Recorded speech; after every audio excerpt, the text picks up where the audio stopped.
I'm Caroline McCracken-Flesher, and I direct the Center for Global Studies.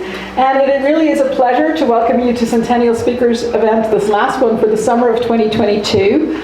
I want to thank the Centennial Library for their partnership. And Nancy, you wanted to say a couple of words as we get started? Yes, and I'll just do it from here because I'm stuck in a corner.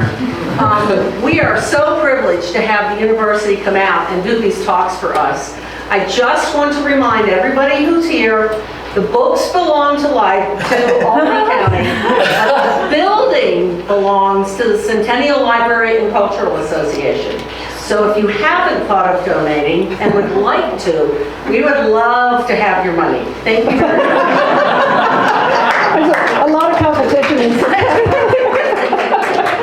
But I want to remind you that it's the last of the season, which means it is the first of our new academic year. And so we're really looking forward to everything to come. And I think we're looking forward also to seeing people at the barbecue, the bolo, right? And seeing you at events in the fall. So for this last of the season, first of the year, we're delighted to feature again Tanja Börzel and Thomas Risse, who are faculty at Freie Universität in Berlin. And they are outstanding friends, as you know, to all things international at UW. In the past year, in case you didn't know, they have helped to focus plans for the MA in International Studies as it goes forward, triumphantly. And as always, they've helped generate support for the Centennial Fellows Program, which supports UW students to pursue their research abroad. This evening, we're going to celebrate those achievements and meet some of the student researchers Centennial has supported, and we're going to take strides towards supporting next year's students. But for now, I want to introduce Thomas and Tanja, and I'm going to say that, in the obvious way, they of course need no introduction, right? Except some of you may not have met them before or in detail, or you might not know as much about them as you would like. And I can't let go of a chance to celebrate all they do. Tanja Börzel holds the Jean Monnet Chair at Freie Universität, where she is the professor of political science and directs the Center for European Integration. She studied at the University of Constance, holds a PhD from the European University in Florence, and she's European in every respect, except, or perhaps especially, when she's in Centennial, right? And she has worked at the European University, at the Max Planck Institute, at Humboldt University, in Heidelberg, and at Harvard. Now, Thomas is Professor of International Relations and Director of the Center of Transnational Relations, Foreign and Security Policy at Freie Universität. Is it out of date? You've probably added more. Until this very minute. It's not the end of the summer yet, sorry. He studied political science in Paris and Bonn, receiving his doctorate from the University of Frankfurt. He has worked at the European University at Frankfurt, at the University of Constance, and also at Cornell and at Yale, which in my mind suddenly seem less exciting when they're set against Florence and Frankfurt. And he has taught at the University of Wyoming, as has Tanja, which now seems, much more exciting in the company of Berlin and Heidelberg and Frankfurt and Constance. They are here today to discuss Putin's wars, note the plural, and the international order. And let me just note here that on June the 9th, 2022, according to your website, Thomas said that Ukraine must get EU candidate status now. Right. On July 14th, Tanja said the biggest threat for Russia is not the NATO expansion, but Ukraine entering the EU. And that's just one war to contest. So I think we can anticipate a lively afternoon. And Thomas and Tanja are going to first introduce the issues from their perspectives and talk for the first 40-45 minutes. And then you're warmly invited to join their discussion after the presentation. And I'm assuming that we have lots of questions between us. So I look forward to hearing your questions. And Thomas and Tanja, over to you. Sure, thank you. Can I have the mic? Thank you. Let me start by saying what a pleasure it is to see many of you again, and some of you for the first time, and we hope to get a chance to renew our friendship and meet new friends later on at the barbecue, to which all of you are, of course, invited at our place. I'm happy to provide further details at the end of the talk, but let me get now right into our talk and start by expanding a little bit the title.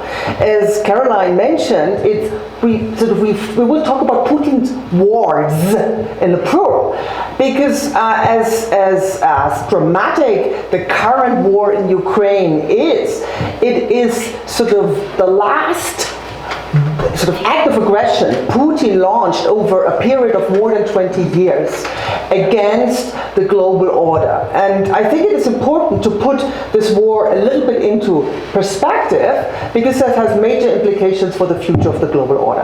Next slide, please. So here's what we hope to do in the next 40 minutes. Briefly start by talking what is this war not about, that's the next step, but sort of what is sort of the facts, right? I mean, we can argue about the reasons, the explanations for the war, why Putin decided to launch this war of aggression against Ukraine and invade the country, but what is going on the ground in terms of what it does to the global order is, I think, it's pretty consensus. So we start with that, and then we will briefly discuss. There's actually two different tales, and Caroline already alluded to them by saying one is NATO expansion, the other one is regime survival. So we will briefly refer to these two tales, and we argue that depending on which tale you buy into, this has very different implications for the future of the global order. So this is why we thought it might be important to look at some data. To what extent does data support which of the two tales? And we will conclude that one tale is more persuading than the other, and then at that point Thomas will take over. He's only dealing with the fourth point, but he gets 50% of the time. And the reason why he will deal with the fourth point and it's not further specified is because at least I don't know what he's going to say. So I'm looking forward to that. But the important thing to keep in mind is, depending on what tale you find more compelling, and the decision is of course up to you, based hopefully on some of the data we will present. This has very different implications for the future of the global order. Okay, next slide, please. Okay, so Putin's war against Ukraine. I find it quite curious that in some media, this war is still referred to as a conflict. Well, that is a slight understatement. What's been going on since the 24th of February in Ukraine is a full-blown war, irrespective of what kind of definition you have what a war constitutes. This is not a civil war. It is one of the few interstate wars we've been having in Europe, not since the end of the Second World War. We had a major war, actually several wars in the 1990s. Yugoslavia, right? I don't want to go into details, but it's not correct to say this is the first war in Europe since the end of the Second World War. It's just not correct, right? What is remarkable of this war is that it violates every single principle of the United Nations Charter, right? And why I'm emphasizing the UN Charter so much is because there's a lot of discussion about the liberal international order, the liberal quality of the international order, rule of law, democracy, human rights. These principles have nothing to do with the liberal core of the international order established after the Second World War. They're sort of the basic, the fundamentals of the international order that has been strongly supported by liberal as well as non-liberal states.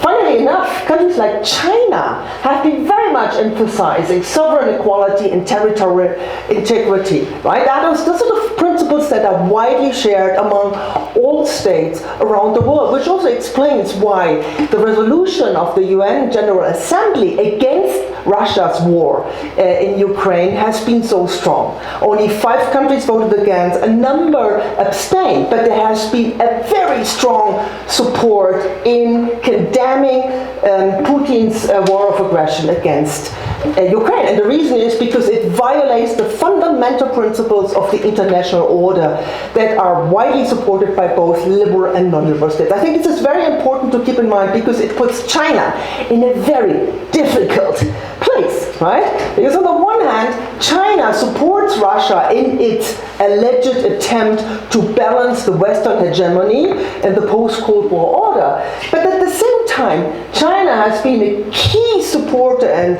advocate of these very principles of the UN Charter. And we might have a possibility, and Thomas will certainly talk about Taiwan. Okay, so this is what this war is about. Now, for Europe, this is particularly dramatic because with this war, Putin has effectively ended the European security architecture established after the end of the Cold War in the late 1990s. I mean, and that is a continuity. And again, just to remind you, these principles have been part and parcel of an international order that emerged in the 1970s when the Cold War was still going on. You know, the Helsinki Final Act has all these principles, particularly territorial integrity, right? That you do not change borders by using violence. That is a very key principle Putin has blatantly violated by invading Ukraine and trying to make Ukraine part of the tri-state he tries to build.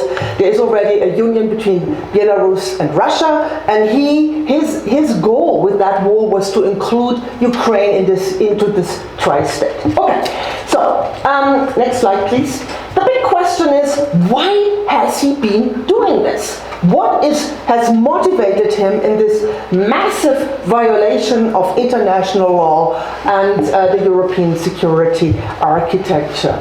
And there are essentially two main interpretations, two major takes. One emphasizes national security and argues essentially that, you might be familiar, there's some American political science who say the biggest failure of American foreign policy was NATO enlargement. Enlarging NATO into the the post-Soviet space would encroach on Russia's legitimate security interests, and therefore it's our own fault. A nice twist to that is a criticism that you often hear from the left in Europe, the anti-American left, that essentially argues, and the US is making a killing with this war by selling weapons to Europeans who then provide these weapons to the Ukrainians. So, and just that goes with it, of course, with NATO enlargement. NATO enlargement and EU enlargement went hand in hand, right? I mean, 12 former post-socialist countries, 3 of them post-Soviet countries, joined both NATO and the EU after the end of the Cold War. And the argument is that Russia is increasingly sort of encroached by the West. The second tale focuses not so much on national security per se, but argues what's at stake is not Russia's security, it's survival of Putin's regime. Why is that? Because Putin clearly, I mean, there was a lot of hope after the end of the Cold War that Russia would follow many of the other post-socialist countries on their path towards democracy, right? Which didn't turn out to be, right? I mean, with Putin, particularly after Putin took over, we have seen a massive democratic regression of the little democracy that was there to begin with, and now Putin is a full-blown autocrat that runs his country by all kinds of principles, certainly not democratic principles. And then the issue is that with countries directly bordering Russia increasingly democratizing, there is the kind of the angst, the anticipation of a spillover, that these democratization processes could spill over from Belarus, from Ukraine, from Georgia, from Armenia into Russia, because they are so close relations and also because they're so close to home. So the whole argument is that what is at stake here is not so much Russia's security interests, but the very survival of Putin's autocratic regime. Now the question, which of the two tales is more plausible? And here I think it is very important, again, to come back to the point I made at the beginning, that the Ukraine war is sort of the hopefully the final, but a step in a whole sequence of military conflicts, Russia, Putin has been directly or indirectly involved. It started with 2008 in Georgia. There was a secessionist region, South Ossetia and Abkhazia. Russia supported the secessionists in both regions, recognized them as independent states, and has since then a military presence. So Georgia essentially lost control over 30% of its territory to Russia. 2014, Ukraine, it started with the famous Maidan movement and ended with the invasion of Crimea by Russian troops, and then the ultimate annexation, and also support for pro-Russian secessionist forces in the Donetsk and Luhansk, which are the two regions, the Donbass, in the east of Ukraine. That was sort of an ongoing conflict since 2014. So the war in Ukraine has been going on since 2014. Right? It just escalated to an extent that nobody, well, we didn't think it could happen. But it's important to remember that it started in 2014. Now there are two other conflicts, military conflicts. Russia was not directly, but has been indirectly involved. In 1992, the conflict of Transnistria, you might have heard about it, is where the famous Kalashnikov factory is based in Transnistria. Here you have secessionist movements very much supported by Russia, also with military means. And there's a sort of a semi-frozen conflict going on ever since, which sometimes unfreezes and escalates and then de-escalates. And since the Ukraine war, there are clear fears that Russia will sort of, move through southern Ukraine and build a land bridge to Transnistria in order to make Transnistria part of Russia too. So this conflict, this frozen conflict, has been escalating ever since Russia invaded Ukraine. Last but certainly not least, the Armenia-Azerbaijan conflict. You might have heard about Nagorno-Karabakh, which is an Armenian enclave in Azerbaijan, not recognized as Armenian territory. Nagorno-Karabakh is considered by the international community as part of Azerbaijan. The Armenians have a slightly different view. Russia has been mediating in this conflict time and again, but clearly is on the side of Armenia, guaranteeing sort of the security of Armenia. So there's a strong security dependence of Armenia on Russia, closely related to this conflict with Azerbaijan over Nagorno-Karabakh. Next slide, please. So now let's look at the data. And you'll see there is a certain parallel what has been done. Here you see NATO expansion. Those people who argue that the West, it's the West's own fault that we're seeing this war right now. If NATO and if the European Union had not expanded, we wouldn't have this war. All that Putin is doing is preempting essentially the West moving ever closer and eventually, I don't know, invading Russia. And the data they use to support this argument, and there's something to be said about this, that NATO expansion has been, here you can see the different phases since 1949, has been really moving ever closer to Russian territory, right? And the Russian claim, there was a promise after the Cold War that the NATO would not expand into the former Warsaw Pact countries. We can talk about that. Fact is, it happened, right? You see here three former Soviet republics who are part of NATO. Poland, what is missing here is Sweden, Finland, who forever have been neutral but now decided because of that war. So we see further NATO expansion even, right? So next slide, please. And here you not only see NATO members, you also see countries that have bilateral security partnerships with NATO. So that makes it even more plastic how much Russia could feel encircled by NATO forces, because all its neighboring countries are either members of NATO or want to become NATO or have close relationships with NATO. And if the perception is that NATO is a threat to Russia's security interests, there is a case to be made that Putin, with this war, seeks to prevent Ukraine, who after 2014 made it in its constitution a goal to join NATO and the European Union. Okay, next slide, please. Now, what I'm showing you here is that was data supporting the tale about the national security interest of Russia being infringed and now being protected by this war. Now, the other tale on regime survival, what I'm showing you here is the democratization, the degree of liberal democracy in post-socialist countries. And you don't have to look so much into details, but you see there are three different groups. There's sort of the poster childs up here. Those are the three Baltic republics who joined NATO and EU very early on.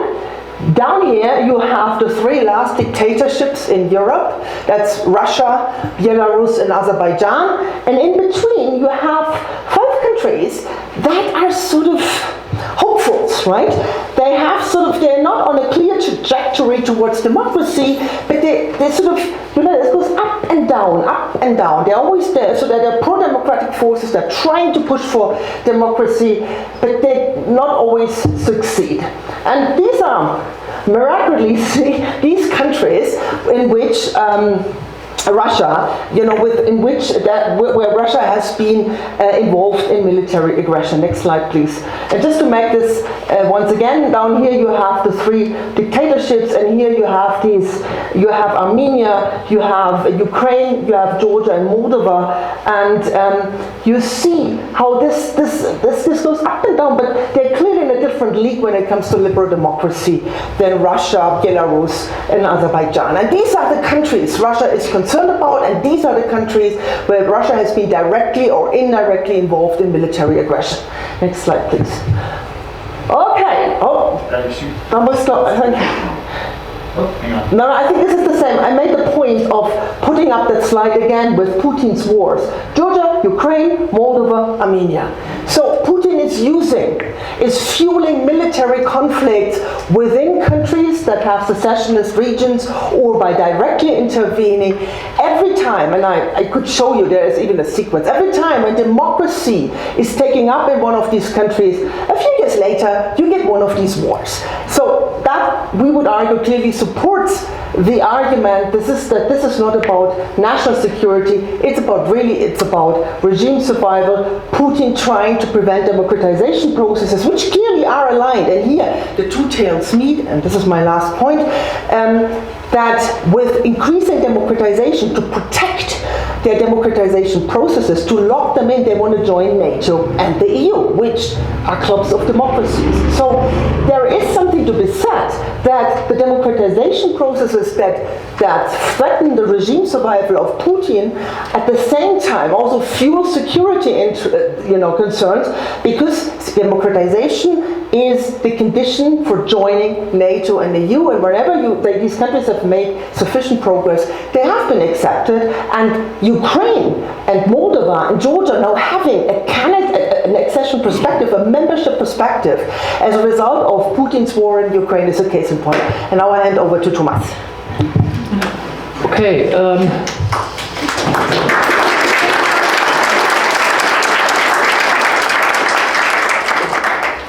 So I guess my task is to talk a little bit about the international implications of all of that.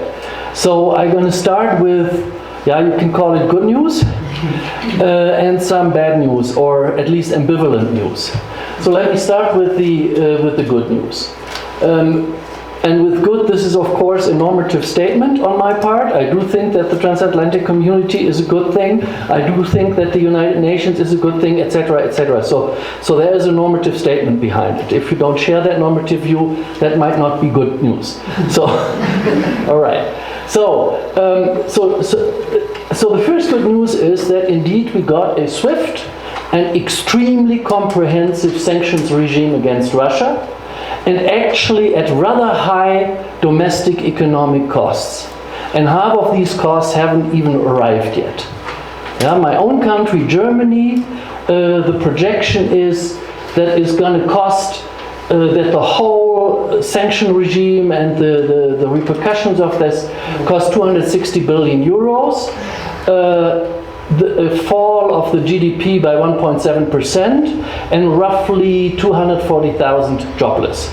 Okay, so this is kind of, so I'm saying these are not sanctions that you do because it doesn't cost much. This is a sanction regime that actually is costly for the transatlantic community, and you can even feel it at the gas pump in the United States. It's not all of this. It's more complicated, the gas prices, etc. But at least, etc. At least it's a problem there.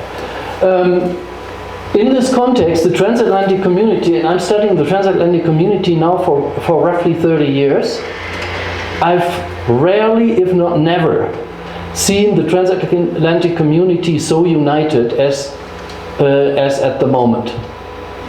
You have to go, well, not at the end of the Cold War. Think about that Mitterrand didn't like German unification. I mean, we can go Iraq. You know all this stuff. But I mean, we have a completely united community. In a way, NATO is back in its core business, i.e., the defense of its member state. Remember that French President Macron in 2019 called NATO brain dead, so he's eating his words now. And as Tanja mentioned, actually, the one thing, if there was this national security issue, Putin's war has really backfired because Sweden and Finland, and that means all of Scandinavia will be in NATO now. So including almost 1,000 miles of additional NATO-Russian border, if you think about the Finnish Finnish border. Let's briefly talk about the US and the EU. Actually, one point I forgot to mention as a German, the German Zeitenwende. Turning point. Our Chancellor, two days after the invasion, called the whole situation a Zeitenwende, a major turning point, and ultimately Germany woke up and decided that it actually has to do something for its own defense. Plus, that it has to really get rid of its energy dependence on Russia. We're going to probably talk about this later on anyway. So we have a very close cooperation between the US and the European Union on the sanctions regime. And I mean, on top of it, and Tanja mentioned that already, Ukraine and Moldova now got a really serious accession perspective or membership perspective to the European Union, and I'm pretty confident that Georgia will follow rather quickly. So again, if Putin wanted to keep NATO and the West away from Russian borders, at least he has achieved the opposite so far. As I said already, Europe will drastically reduce its energy dependence from Russia. Plus there is an additional push for renewables now. The discussion in Europe is now that renewables are no longer just, or not just, that's important enough, a way to fight climate change, but now they're actually national security reasons for it. So you have a combination of the climate change argument and the national security argument. And last but not least, and Tanja mentioned that already, 2/3 of the UN member states in 2 resolutions condemned the Russian action. And what is also quite remarkable, not a single state is trying to undermine the Western sanctions regime, not even China. China is doing all kinds of things, but it is extremely careful not to undermine the sanctions regime. So the ambivalent or not so good news. It is now relatively likely that the war against Ukraine will last a long time. Probably on a kind of low intensity type of level.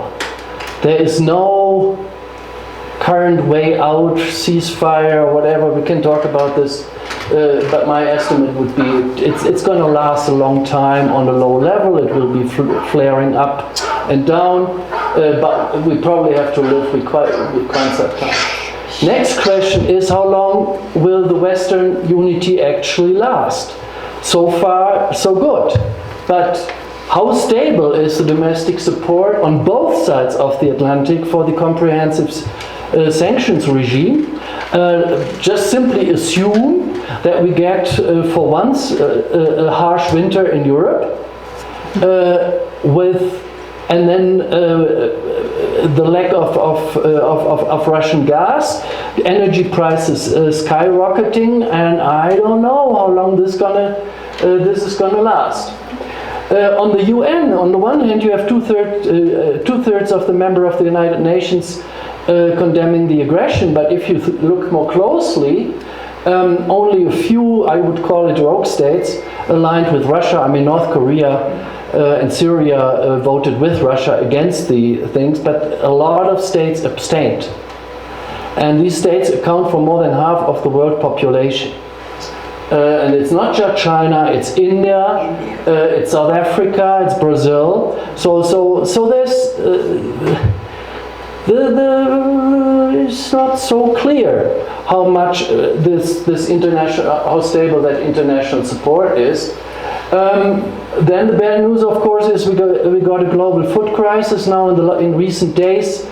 This is being alleviated a little bit because of that agreement that that Turkey mediated between Ukraine and Russia, so that Ukrainian ships can now go through the Black Sea and deliver some grain. But there is a clear this food crisis has really the potential for spreading some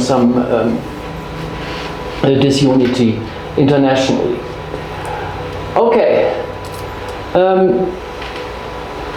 let's now talk about the future. I want to start with Europe. As I said already, if the regime survival argument is correct that Tanja made, then we are in for a long haul with this war. That means the military conflict in Ukraine and elsewhere in the Russian periphery will last as long as Putin and his cronies, including some successors. I mean, some people have banked on the idea that some of these oligarchs at some point, because they don't have access to some of their goodies in the West anymore, will leave Putin. I think that's an illusion. Putin worked the last 20 years to get really to really establish very tight control over the state. So as long as these people are in power, and that can last a long time, it's likely that this war will not be over. It's also clear that Russia will inevitably decline. We currently seeing the beginning of the consequences of that economic disaster. It's going to sit on all these fossil fuels and energy resources, but it won't be able to sell it, and India can't take up everything, and China can't take up everything, so this is gone. They will have no access to technology. They currently already, in order to keep some of their, Aeroflot, the Russian airline, can't get spare parts for Airbuses or Boeings, etc., so they start to, use one plane to spare parts, so that's, they will be isolated, but they still have nuclear weapons. That's one thing we have to keep in mind. Russia does have nuclear weapons. We can talk about this nuclear threat thing afterwards. I'm rather sanguine about this.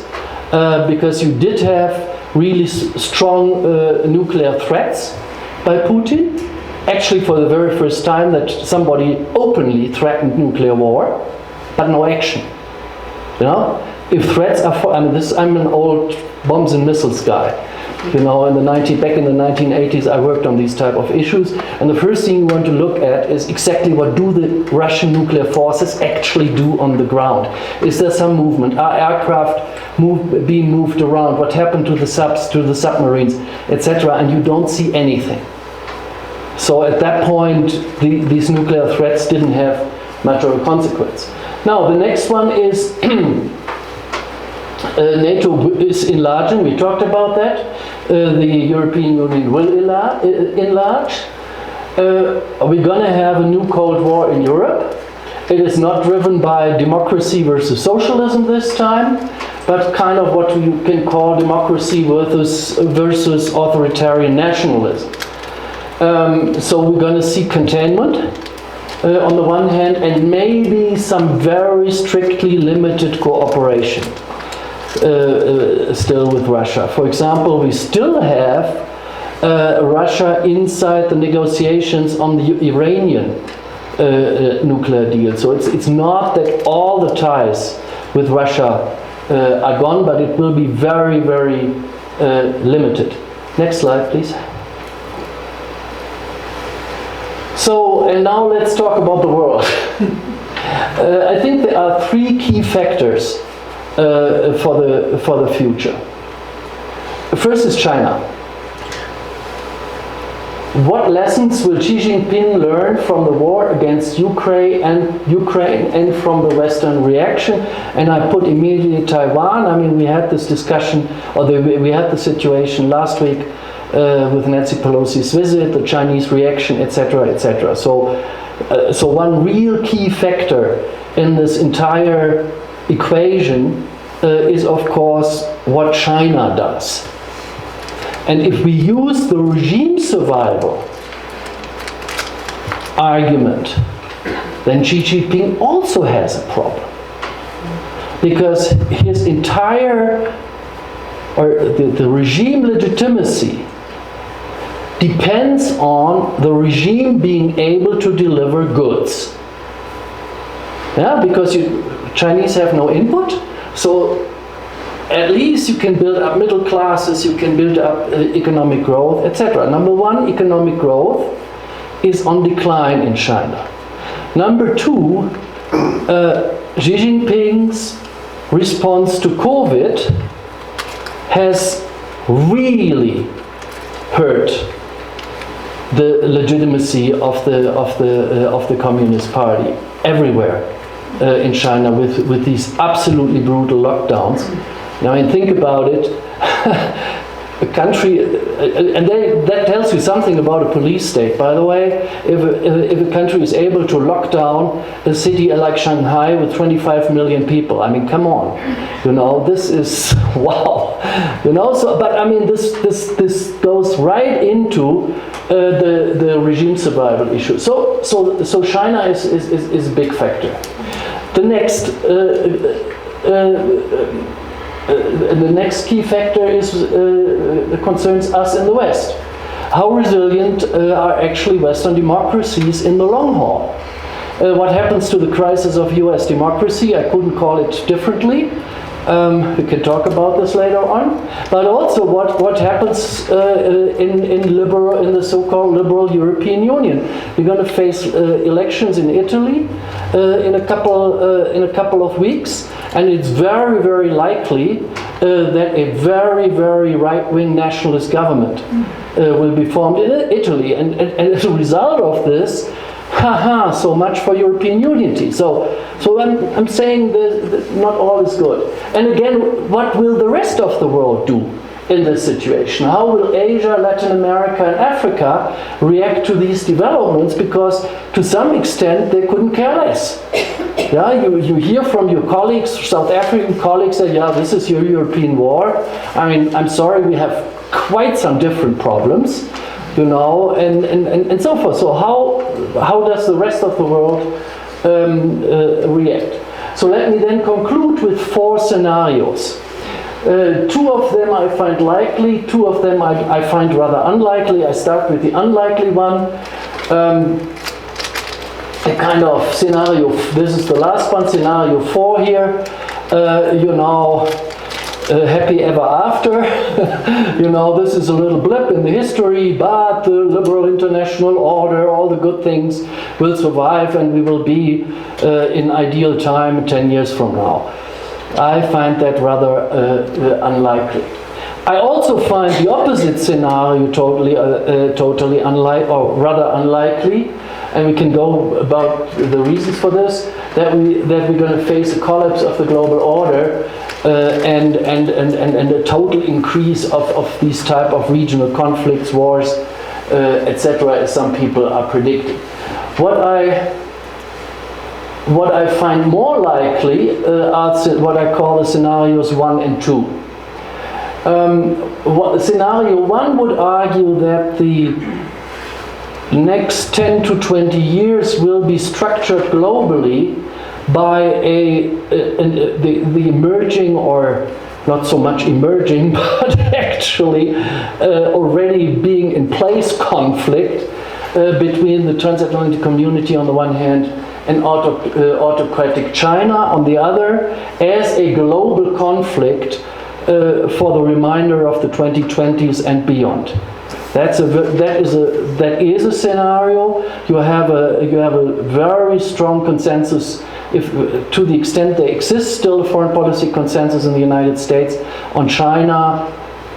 Both sides of the aisle are pretty much on the same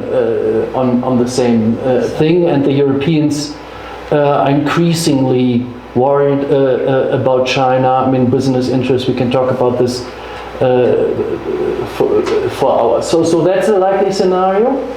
The other scenario is what a colleague of ours called a multiplex global order, and what he means by that is that there will be not two but all kinds, on the one hand, different power poles in the international order, and the plex is the complex. So that we see a very different power centers. You have US, EU, Europe. It might well be that this is just a blip. The transatlantic community at the moment, because of the Ukraine war, go down to, depending on the domestic developments on either side of the Atlantic. This can also break apart. Again, then we still have China. I mean, China is a world power. Yeah, Russia is a declining power, but China is a world power. India, etc. So it would be. We would probably then see altogether a weakening of the liberal international order, particularly with regard to liberal principles. For example, the global human rights regime, which is already in trouble in various areas, but also as far as the authority of international institutions are concerned. So this multiplex world would be a very, very complex world, a lot of uncertainty in the system, a lot of insecurity in the system. It's certainly not a very comfortable world. Any questions?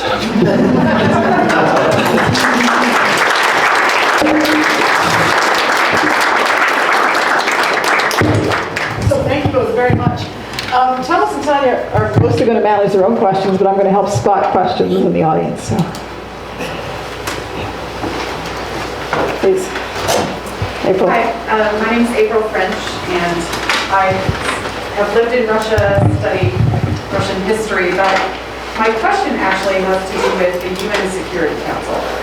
So there have been problems rather frequently, if you hold to a certain view, of Russia, China, and Sudan vetoing liberal human rights efforts, for example, or, standing against. I'm just wondering, what are you hearing in your discussions around, is there any power within the UN, to shake up the Security Council? And would that be useful or no in this situation? Want me to answer? Okay. The short answer is no. Okay. To elaborate, I mean, the UN Security Council is now blocked. Mm-hmm. It has been unblocked for a very short period of time, right after the end of the Cold War, and that lasted until 2011 at the very latest. I mean, 2011 was the Security Council resolution enabling military force against Gaddafi in Libya. Since then, the Security Council is dysfunctional. Right. It was dysfunctional throughout most of the Cold War anyway, because, I mean, this is the institutional setup. Any one of the 5 permanent members can veto anything and any decision.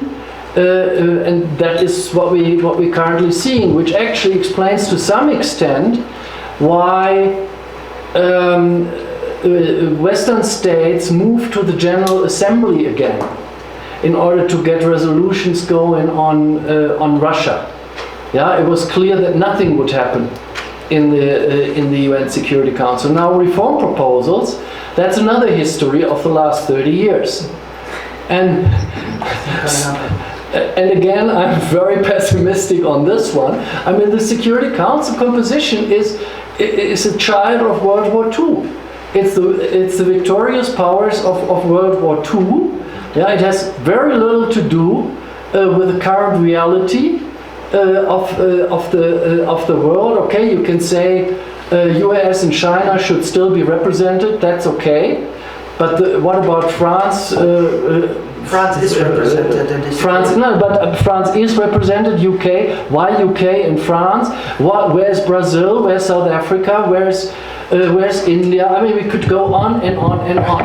But all these reform attempts so far have failed because you both need a 2/3 majority in the UN General Assembly and a majority in the UN Security Council itself, meaning states would have to agree to actually either leave or, so. Reforms are always difficult. Just think about the possibilities of reform in the US Constitution. And then, But let me just add very quickly 2 points. The fact that the UN Security Council is blocked is a legal justification for Western countries supporting Ukraine against Russia, right? By delivering weapons. This is the legal reason, because it is it's the UN Security Council that would have to deal with it, but since it is blocked, that gives the right to other countries to help Ukraine to defend itself, right? So the second point I wanted to make, why is the UN Security Council blocked? And I just want to give you the justification of Russia and China, and they point to double standards. They say, yeah, you get all worked up about Ukraine, but what about Iraq? What about Kosovo? But how many times have Western states invaded other countries without the support of the UN Security Council? So why is this different here, right? So it's this double standard argument, and there is something to be said about that.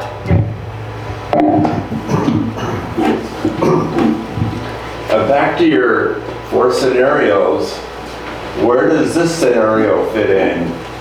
Trump becomes president in 2024 and then withdraws support for Ukraine and for NATO. Is that scenario 3? It could be part of the, I would put it not so much 3, but this multiplex situation. Yeah, I mean, yes, of course, there is this kind of concern. Yeah,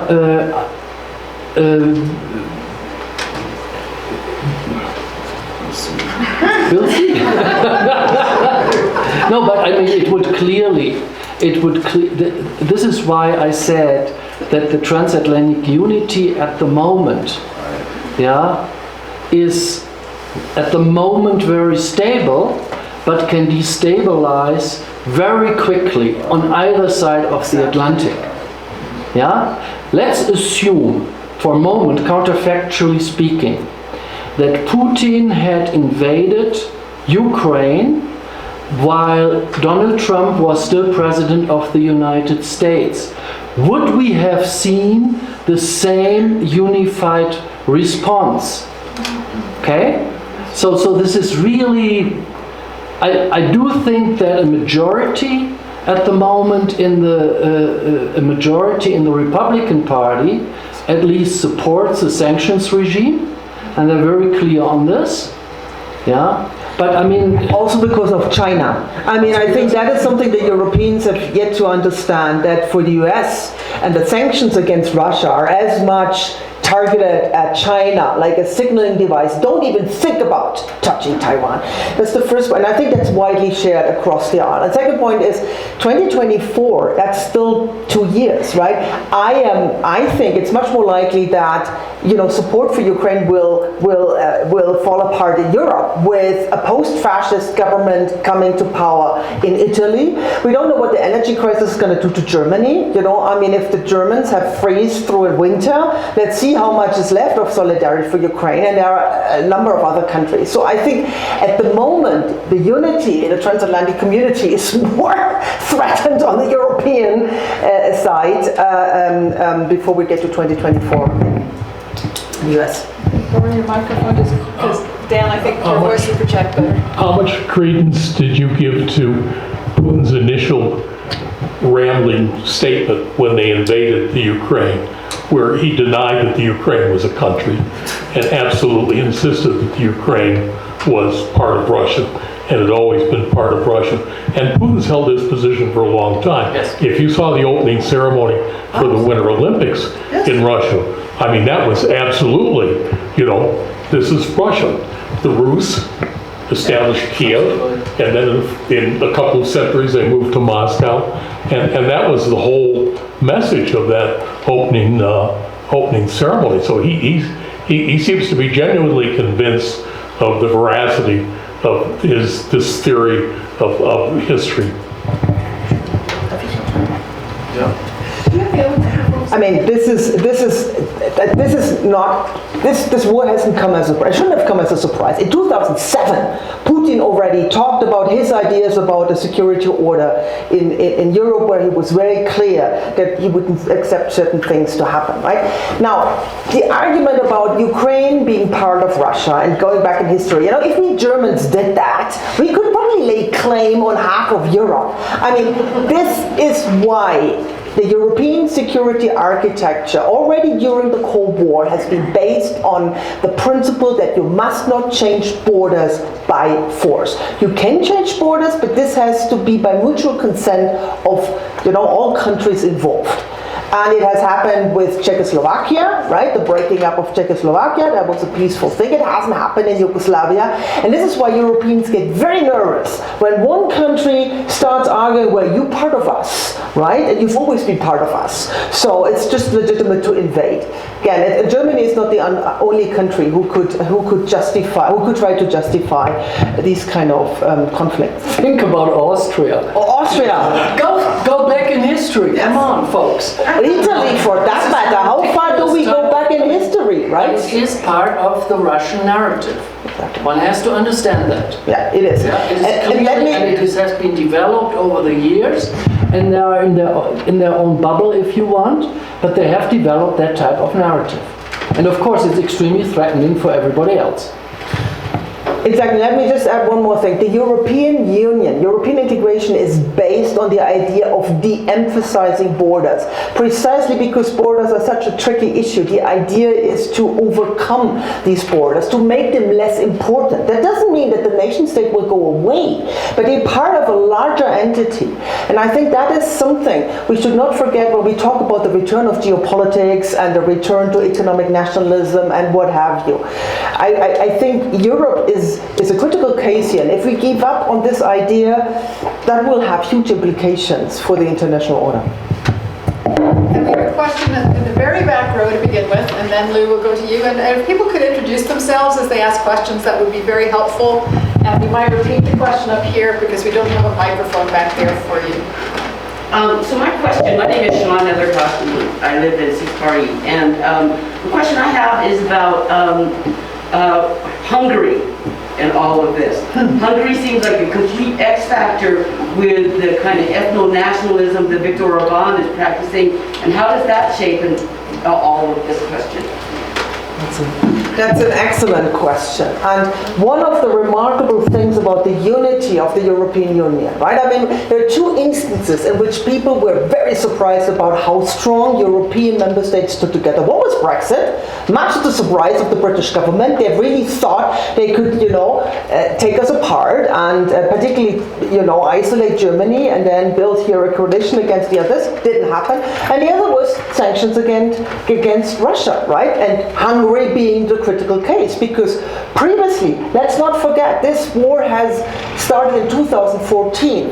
Hungary has vetoed every major attempt of the European Union to put pressure on Russia with regard to Crimea and eastern Ukraine, Donetsk and Luhansk. Now, why has Hungary all of a sudden agreed to these 6, I think we're now negotiating the 7 package of really far-reaching and very costly sanctions, not only costly for Russia but for the European Union?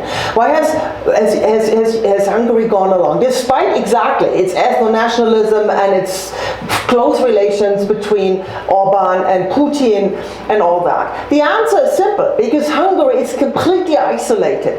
Hungary has been part of the Visegrad countries, so there have been other populist governments in the Czech Republic, in Slovakia, in Poland, the Peace Party, right? But they clearly stand for security reasons with the rest of the European Union against Russia. So Hungary is completely isolated. That's the first reason. The second reason is COVID. The post-pandemic, the cost of the COVID pandemic for the Ukrainian economy has been huge. Hungarian economy, like for other economies in Europe. So, and the European Union has laid off this huge rescue package. Hungary is trying to get access to. And if they don't play along, it's difficult enough given the situation in Hungary with regard to the rule of law. But if they now become the spoiler of the sanction regime against Russia, this doesn't help getting access to the money. And Hungary is the most dependent country on EU money in the entire European Union. So that is something to be kept in mind. So then Luke Bagley, Emeritus Professor of Russian, if you I'm wondering if there's discussion, speculation about how long Russia can sustain itself financially. In other words, how long is it going to take to transition away from Russian oil and gas in Europe? And it's a problem we have right here in Wyoming. It's we know what it's like to be dependent upon one major industry. It doesn't work out too well. But Russia has this leverage. How long will that last? Is it 25 years? Is it 50 years that we transition to alternatives? I think this is an excellent question, a very hard one to answer. Who knows, right? But I think we shouldn't kid ourselves to believe that sanctions will bring down Russia. But for instance, by stating a domestic coup against Putin, this is not going to happen, right? I mean, domestic support, it's not active, but there's a resignation on behalf, but from all what we hear out of Russia is that people will not turn to the streets and protest against Putin's regime. And the oligarchs are in with him. If he goes down, all the oligarchs in Russia will go with him. So we shouldn't count on domestic change ending that war in Ukraine. The only thing, at least, on what we know that can actually bring Putin to the table, because let's face it, neither side will win that war. Ukraine cannot win against Russia, and Russia must not win against Ukraine. So this war will have to eventually end at the negotiation table.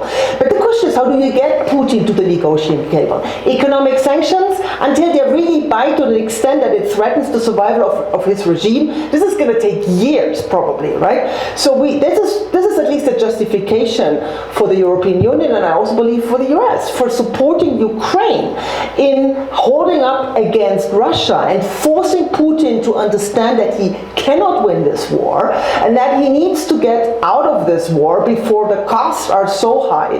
And when we're going to reach this point is very hard to predict, but I don't think the sanctions will be sort of, the breaking point. I think it will rather be the military situation situation in Ukraine?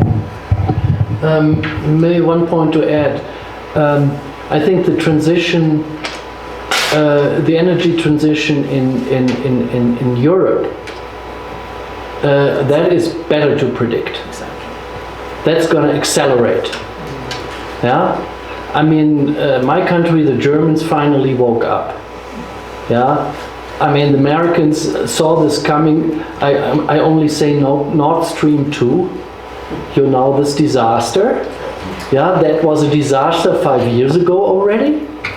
Yeah, and making yourself so energy dependent on Gazprom and the ties that Gazprom has inside the German economy, the German energy companies, it's mind-boggling. And the Social Democratic and including politics. Yeah, both the Social Democrats and the Christian Democrats are in bed, have been in bed with Gazprom. Gazprom was running in Germany the storage site for gas until this year. The German government finally noticed, oh my God, The Russians own the storage. the Russians own our storage tanks for the gas reserves. I mean, how bizarre is this? But I mean, what is happening now is a really very fast transition in Europe, and that I would predict that we're going to go renewables even faster than we thought we would do. We probably, at the moment, there's a big discussion in Germany about nuclear energy, and some nuclear reactors are supposed to go out of business, or all the nuclear reactors are supposed to go out of business by the end of this year. This is probably their lifetime will be extended a little bit, but this is only a transition issue right now. I'm also, I have a question. You talk about oil and sanctions and all that, but what about demographics? I mean, how long can Russia and Ukraine, for that matter, sustain armies in the field? That is an excellent question, and you might have noticed that Putin has refrained from calling for a general mobilization, right? Even though, you know, the situations on the ground is there are huge casualties, the morale of the troops from all the intelligence we have is pretty low, so he desperately needs new forces. But he's very reluctant to call for a general mobilization, because so far he has drawn on soldiers coming and also new recruits from coming remote regions, right? So urban regions, mostly not Russian, so the other what's the ethnic communities. So he has been very strategic in selecting, and rather than bringing on more Russian soldiers, apparently he's relying on this famous Wagner, the mercenary group that is, you know, tormenting Africa and other parts of the world. They're apparently now also in Ukraine, and that tells you something about how desperate the regime is. Coming back to regime survival, I think the one thing, remember Afghanistan? Afghanistan was for the Soviet Union what Vietnam was for the US. And so, I mean, there's the one thing Putin, I think, is trying to avoid is an Afghanistan movement of the grandmothers, right? That with the body bags coming back, not only to the remote regions, but actually to Moscow and to Petersburg, to the big cities. That is something he's been painfully avoiding. In Ukraine, the situation is completely different. I mean, yes, male Ukrainians must not leave the country. They have to stay, whereas the families can go, but the male Ukrainians have to stay, and they are expected to serve. But there's a huge preparedness, much to the surprise of, I think, mostly Russia, but also the rest of Europe. Ukraine has put up a remarkable fight against the Russians, and it's not only, it is mostly, but not only because the Ukrainian army has been well trained, particularly by the US, but also by other NATO partners since 2014. They have the training, they have the technology, they are way superior to what the Russian army is, which is still a very traditional army, but also the huge motivation. I mean, we have colleagues, right, academics, professors, who are serving in the territorial forces. They're not in the trenches, obviously, but they signed up. So there is a huge wave of mobilization among Ukrainians, and that's not what we see in Russia. And we'll see how the longer the war takes, I think, the better the chances for the Ukrainians to prevail. May I add a point, more on a real more personal note on this one? Again, on Ukraine. Our research center, when this war started, we immediately put up a so-called scholar at risk fellowships, so that Ukrainian academics from Ukrainian universities could come to Berlin. I mean, we have Germany, Poland, and others have tens of thousands, actually Poland, 1 million of Ukrainian refugees, and of course among them are a lot of academics and professors, and it is remarkable how closely connected they are to their country. The University of Kiev doesn't exist right now in Kiev, but it completely and fully exists online. They have regrouped 65% of their students. They are back in online classes taught by Ukrainian professors spread across the world, pretty much. Yeah. Fortunately, we learned online teaching during COVID, in a way. But I mean, I find it's really remarkable how our colleagues, whom we have in Berlin, are engaged with their country, etc. And some are going back now. They want to go back. And some want to go back, and so forth.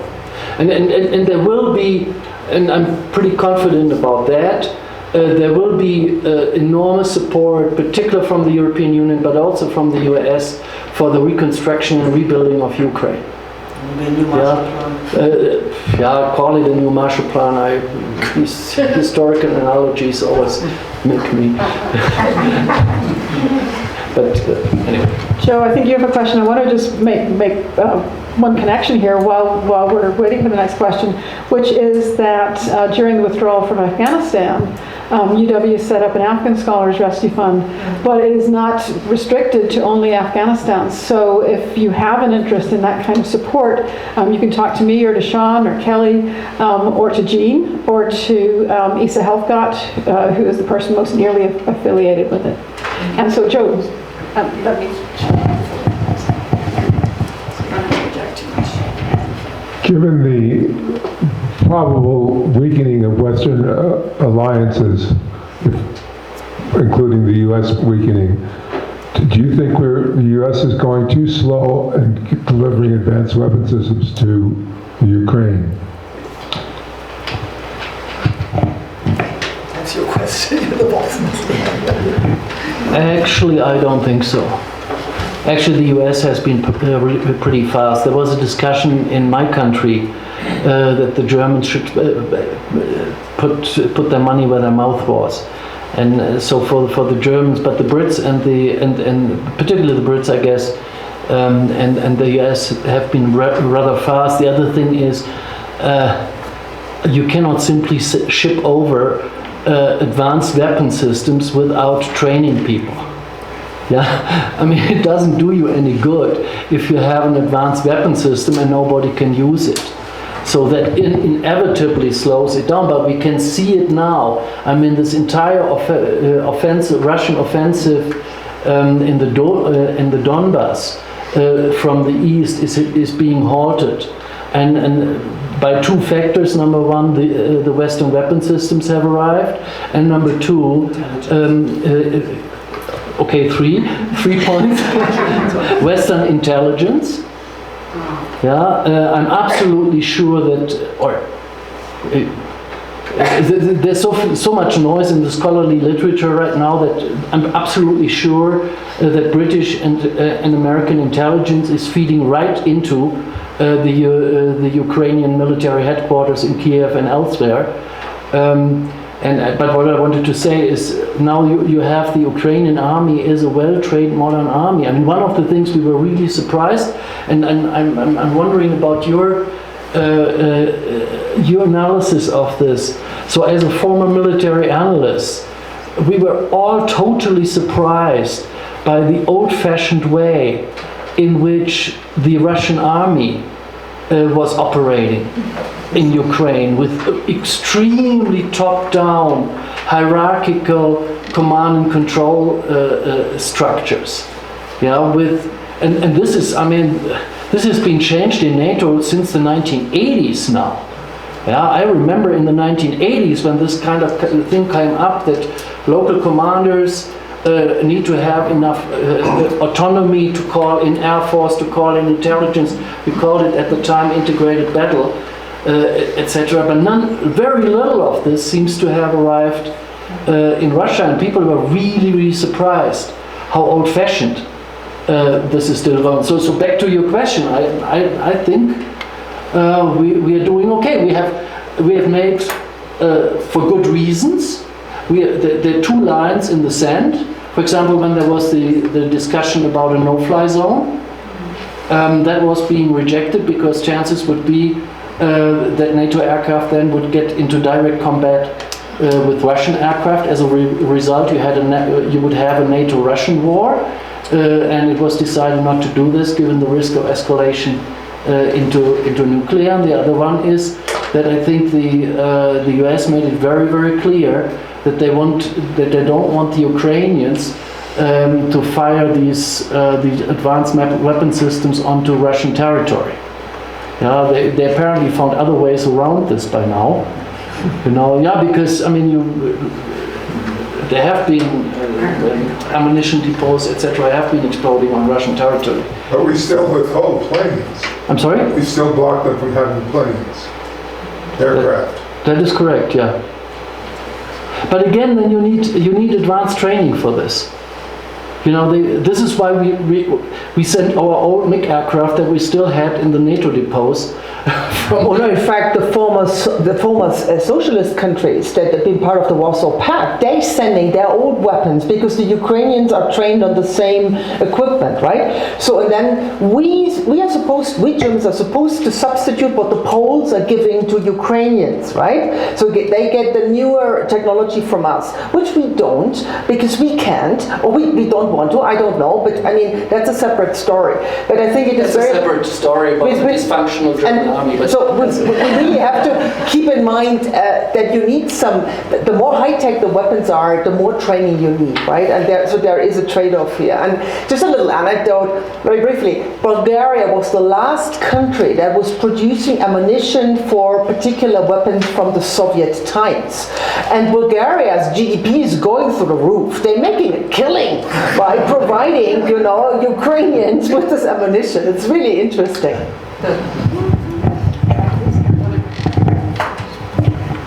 Hello, my name is Aspen Brown. I'm a MA student in the history program. And I'm curious, we've been talking, it's kind of like parallel, but the climate crisis is happening. At the same time, all of these foreign relations are going on.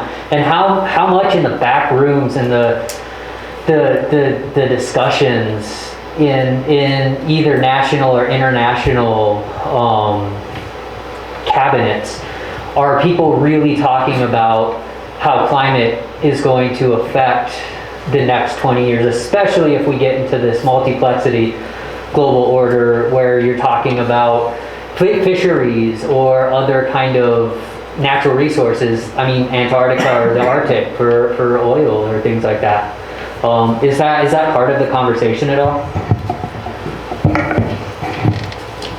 You want to start? No, thank you, Okay. Yes. Short answer is yes. Absolutely. Because I'm now talking about Europe. We already see the consequences of climate change. Yeah, we have wildfires now in Europe to unprecedented levels. Okay, we get just because of lack of rain, etc. The Rhine River right now, which is the worldwide most important route for barges and ships, way more important than the Mississippi, by the way. So if you think about the tonnage that goes through the Rhine River, the waterway is it's a major disaster at the moment. And what I said before, the recognition that gas and fossil fuels are kind of transition energies, and that we even have to speed up the movement toward renewables, both wind energy, solar, what have you, is really in the back of the mind of a lot of people. Some of the rebuilding of the Ukrainian, just on the side, because right now Ukraine's energy is very heavily dependent on nuclear energy. You know, with the consequences that we see, we can still let us hold your breath. You know, we might have another Chernobyl on our hands anytime when something happens at this big power plant, Zaporizhzhia. So I think there's the recognition that these things now hang together. And as I said, there's no national security argument for renewables. So we have a securitization of climate change. For better or worse, I mean, the good news is it will accelerate, right? The green, so-called green transition. I think it's a good thing. But there's also a danger, because the green transition, nobody wants to talk really about that. But it comes with social costs, right? There are winners, but there are also at least short-term losers. And that's no small thing. Entire regions, including in Germany, depend on coal and gas, right? In one way or the other. And we are not prepared. I mean, now everything has to go fast. We have to de-invest fossil fuels and get out of nuclear, fine, faster than we wanted. But the social costs are not dealt with. So there might be a huge backlash at some point, right? Particularly in Eastern Germany, these social costs are not equally distributed across Germany. So they will sort of reinforce certain inequalities, territorial and social inequalities. And I think there is very little talk about that. People are very nervous about the social cost of the energy crisis, yes. But we have to think long term. Getting out, this green transition is a societal transition that needs to be accompanied. It will cost tremendous money. And at the same time, what I find really interesting is also this whole talk again about fiscal austerity, right? I mean, particularly our finance minister doesn't want to go into further debt to finance, to support the green transition. So there are a lot of issues at stake. It's very complex, and the securitization of energy is helping to avoid talk about these things, right? I realize that, but I mean, I just see that it might eventually backfire politically, big time.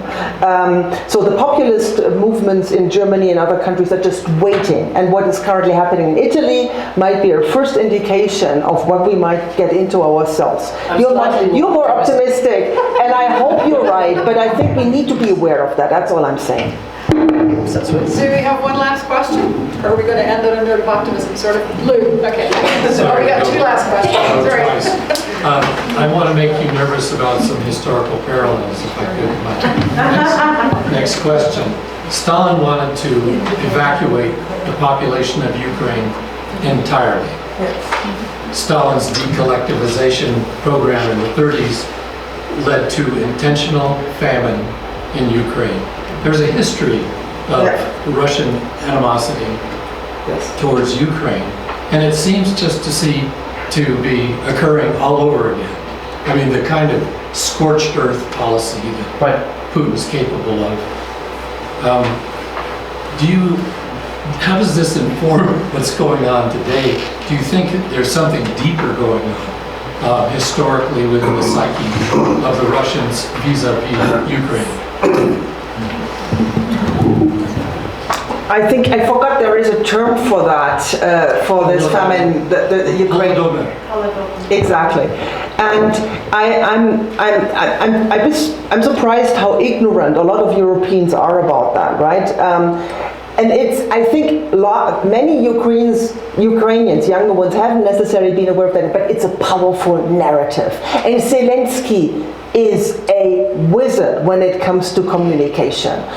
I mean, a lot of the solidarity we're seeing with Ukraine in the public, 70% 70% of the German public still support sanctions against Russia, right? And that has something to do with the communication strategy Zelensky is pursuing. And part of that communication, it's more a domestic issue, is this mobilizing this narrative of reminding Ukrainians what the Russians did to them in the past, and that this must not repeat, right?